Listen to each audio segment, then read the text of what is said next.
Seperti yang kita tahu, aktivitas logistik semakin hari semakin besar dan semakin besar. Salah satu penggunanya yaitu kita sendiri. Sebagai konsumen, kita juga sering berbelanja di e-commerce yang pastinya akan menggunakan aktivitas logistik untuk memenuhi apa itu keinginan kita. Sebelum aku menjelaskan lebih lanjut, izinkan aku memperkenalkan diri terlebih dahulu. Perkenalkan, nama aku Catherine dengan digit yang terakhir 019, Program Studi Manajemen dan Administrasi Logistik Universitas Diponegoro. Dan aku juga ingin berterima kasih kepada Ibu Lulu selaku dosen pengampu mata kuliah pengantar manajemen dan administrasi logistik yang sudah memberikan tugas ini. Saya berharap dengan adanya tugas ini juga kita sebagai mahasiswa dan juga sebagai konsumen bisa lebih peka lagi terhadap penggunaan aktivitas logistik terhadap lingkungan sekitar kita. Tanpa berlama-lama, kita akan langsung membahas apa sih sebenarnya hubungan dari aktivitas logistik dengan lingkungan kita sendiri. Seperti yang sudah aku singgung di awal tadi, aktivitas logistik sangat mempengaruhi yang namanya lingkungan di sekitar kita, terutama di daerah perkotaan. Seperti yang kita tahu, daerah perkotaan yang paling terkenal dengan banyaknya penduduk yaitu di daerah Jakarta sendiri. Jakarta sendiri itu penuh dengan yang namanya transportasi pribadi. Sangat jarang orang memakai transportasi umum. Dengan banyaknya keinginan kita dalam pemenuhan untuk mendapatkan barang ataupun jasa, itu juga sangat memberikan dampak yang banyak juga untuk lingkungan kita. Sebelum adanya moda transportasi logistik juga, Jakarta sudah banyak dipadatkan oleh transportasi pribadi yang banyak dipakai oleh masyarakat itu sendiri, yang sudah banyak menghasilkan polusi udara. Ditambah dari pabrik yang kita tahu, moda transportasi logistik itu juga bermacam-macam, tidak hanya dari bahan bakar solar ataupun bensin, tapi juga bahan bakar fosil dengan masyarakat sekitar. Dampak selanjutnya itu seperti kebisingan yang disebabkan karena adanya bongkar muat dan distribusi barang dari aktivitas logistik. Dan yang terakhir, yang paling banyak adalah kemacetan. Ya, seperti tadi aku bilang, kemacetan itu dapat disebabkan karena banyaknya moda transportasi. Tidak cuma transportasi pribadi, tapi ditambah dengan transportasi dari logistik itu sendiri yang akhirnya menyebabkan daerah-daerah yang seperti tadi di daerah Jakarta itu semakin padat dan tingkat kemacetannya semakin tinggi. Karena lingkungan adalah tempat kita tinggal dan kita hidup. Maka dari itu kita juga penting sebagai masyarakat biasa dan masyarakat ataupun masyarakat umum untuk lebih memperhatikan dan lebih peka terhadap lingkungan di sekitar kita. Kerusakan lingkungan yang disebabkan oleh moda transportasi logistik itu sendiri biasanya berasal dari emisi gas karbon yang dihasilkan dari moda transportasi logistik seperti truk, kapal, atau mobil, dan pesawat. Emisi gas karbon ini nggak cuma menjadi polusi udara, tetapi bisa juga membuat adanya perubahan iklim dan menjadi pemanasan global. Sayangnya, sampai sekarang perusahaan-perusahaan logistik di Indonesia seperti salah satu contohnya Pos Indonesia atau Samudra yang terkenal masih sangat bergantung pada kendaraan yang berbahan bakar fosil yang menghasilkan emisi gas karbon. Karena aktivitas logistik itu sangat berkaitan dengan transportasi. Transportasi juga adalah salah satu penghubung untuk memenuhi apa itu permintaan dari konsumen. Semakin banyak pengiriman yang dilakukan oleh logistik itu sendiri, maka semakin besar juga dampak ke lingkungan sekitar itu. Harusnya logistik bisa memakai konsep green logistik. Apa itu green logistik? Apa aja sih dampak dari aktivitas logistik terhadap lingkungan sekitar? Yang pertama, emisi karbon. Emisi karbon ini yaitu emisi karbon gas yang dihasilkan dari moda transportasi logistik yang berbahan bakar fosil, yang pastinya menghasilkan emisi CO2. Dan setelah diteliti, emisi CO2 ini menghasilkan 24% emisi gas karbon ke dalam rumah kaca global. Seperti yang kalian tahu, itu akan membuat atau mengakibatkan yang namanya pemanasan global. Kedua, itu namanya penggunaan energi. Penggunaan energi yang dimaksud di sini adalah ketika moda transportasi logistik itu tidak berhenti digunakan sepanjang hari. Yang akibatnya itu seperti ke dalam poin 1 tadi, menghasilkan yang namanya emisi karbon yang membuat adanya polusi udara itu sendiri. Maka harusnya transportasi logistik ini bisa dioptimalkan lagi untuk lebih memperpendek penggunaan transportasi logistik itu. Yang ketiga yaitu adalah sampah dan limbah. Sampah dan limbah dari aktivitas logistik itu pasti sangat banyak. Ya cuma plastik, tetapi banyak kegiatan logistik yang menggunakan sampah-sampah plastik yang sulit terurai dan biasanya bukan yang bisa dipakai berulang kali dan hanya bisa dipakai sekali ataupun 2 kali. Sekarang, logistik masih memakai bahan seperti plastik yang susah terurai. Yang keempat, ada penggunaan hutan dan kerusakan habitat. Seperti yang kita tahu, aktivitas logistik itu juga membutuhkan rute yang optimal untuk cepat dapat mengantar pesanan yang kita inginkan. Nah, tapi bagaimana cara mereka untuk mengoptimalkan itu? Biasanya mereka akan membangun seperti gudang yang bisa dekat dengan masyarakat. Gudang-gudang yang mereka buat ini mereka ambil dari lahan-lahan yang luas. Dan biasanya mereka akan memanfaatkan lahan yang luas itu untuk membangun yang seperti gudang, jalur transportasi, atau fasilitas-fasilitas yang bisa mendukung kelancaran aktivitas logistik itu sendiri. Akhirnya fungsi hutan bisa mati sebagai penyerap karbon-karbon atau polusi udara. Apa itu green logistik? Green logistik adalah pengelolaan logistik yang berfokus pada pengurangan dampak lingkungan melalui efisiensi energi, pengurangan emisi, pengelolaan limbah, dan penggunaan bahan yang ramah lingkungan di dalam lingkup aktivitas logistik, dimulai dari pengadaan bahan baku, material, transportasi, sampai pengemasan, dan ke end user.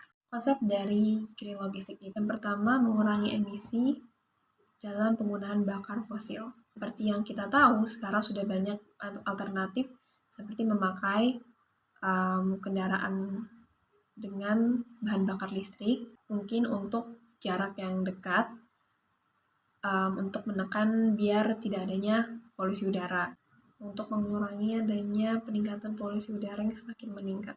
Kedua, ada optimalisasi rute dan efisiensi transportasi supaya bisa menghemat bahan bakar.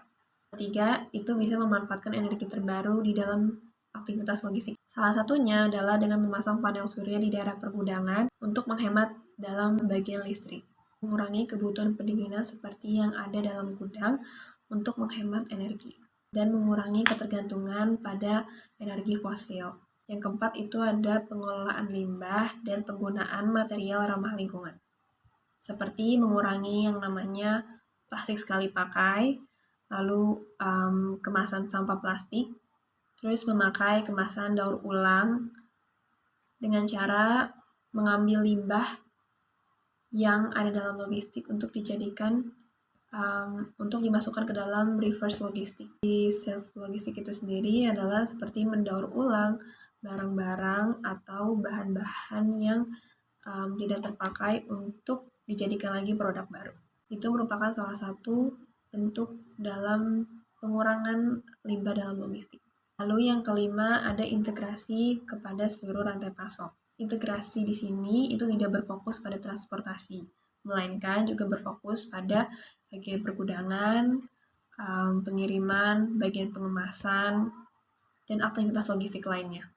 Jadi, apa aja prinsip green logistik itu? Mengurangi perjalanan kendaraan, mengurangi penggunaan bahan bakar fosil, mengurangi emisi polutan, mengefisiensi energi dan sumber daya, pengemasan ramah lingkungan, mengurangi kebisingan, meningkatkan keselamatan, integrasi ke seluruh rantai pasok, mengenai sustainable supply chain management.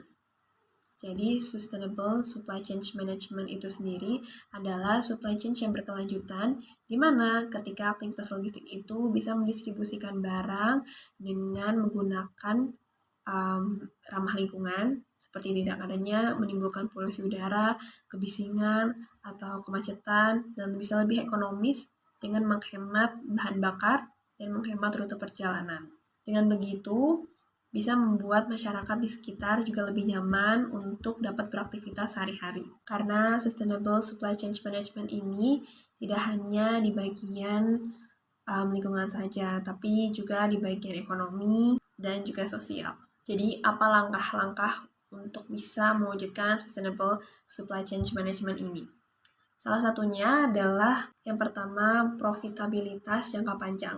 Jangka panjang yang dimaksud di sini adalah yang bisa tetap ramah lingkungan dengan waktu lama, bisa mengefisiensikan energi juga, mengoptimalkan rute yang ada dengan rute yang pendek, dan mampu mengurangi limbah atau sampah logistik. Yang kedua yaitu selaras dengan SDGs. SDGs sendiri juga sudah mendorong pemerintah untuk lebih memanfaatkan sumber daya alam yang ada. Yang kedua itu harus selaras dengan SDGs. Karena SDGs sendiri adalah program pemerintah dalam mendorong keberlanjutan pembangunan ekonomi hijau di Indonesia itu sendiri. Jadi diharapkan logistik juga bisa mampu menselaraskan konsep ekonomi hijau di dalam logistik. Menselaraskan konsep ekonomi hijau di dalam logistik itu sendiri. Yang ketiga adalah keterkaitan logistik yang berkelanjutan. Keberlanjutan di sini itu adalah di mana memiliki sistem yang stabil, baik dalam energi maupun lingkungan.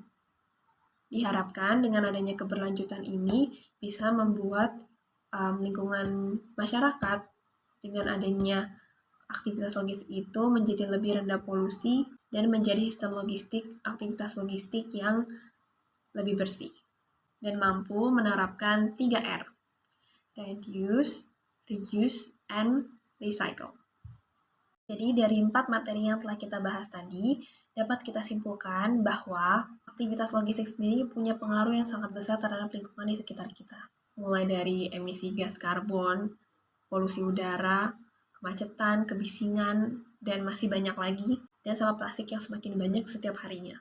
Itu semua terjadi karena tingginya kebutuhan kita terhadap pendistribusian barang. Untuk mengoptimalkan pendistribusian barang itu sendiri, maka dilakukanlah hal-hal tersebut yang mungkin menjadi dampak yang sangat besar untuk lingkungan sekitar kita, bahkan kita sendiri.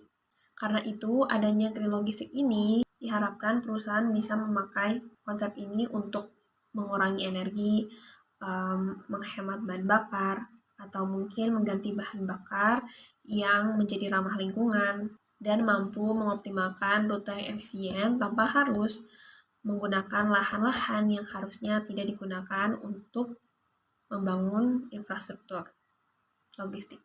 Penerapan 3R tadi yaitu reduce, reuse, and recycle itu juga sangat membantu logistik dalam mengelola daur ulang sampah limbah logistik. Maka dapat kita ketahui, logistik berkelanjutan itu mereka tetap dapat mendistribusikan barang mereka sampai ke pengguna akhir, tapi lingkungan di sekitar tetap terjaga dan jauh dari yang namanya polusi udara, emisi gas karbon, kemacetan, kebisingan, dari limbah sampah, dan masih banyak lagi. Sekian penjelasan materi yang dapat aku sampaikan kepada kalian mengenai hubungan antara aktivitas logistik dengan lingkungan yang ada di sekitar kita.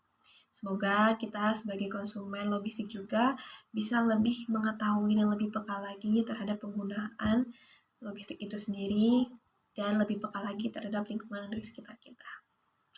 Sekian, terima kasih semuanya. Maaf bila ada salah kata. Akhir kata aku ucapkan terima kasih dan sampai jumpa. Bye-bye.